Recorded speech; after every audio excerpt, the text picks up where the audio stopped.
WE M4S gas blowback. Ito siya. Unbox na natin para makita siya.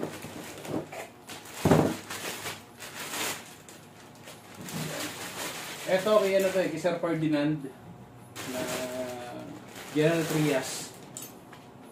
Ito nyo. Ang gas blowback rifle nga pala, ito yung mga realistic talaga na airsoft. So makikita nyo. Tanggalin ko. Tester natin. Makikita nyo yung recoil niya. Ito.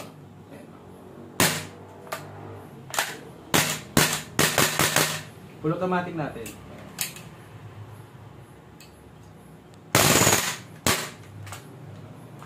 So okay na okay siya. Sigurado masisiyahan si sir dito.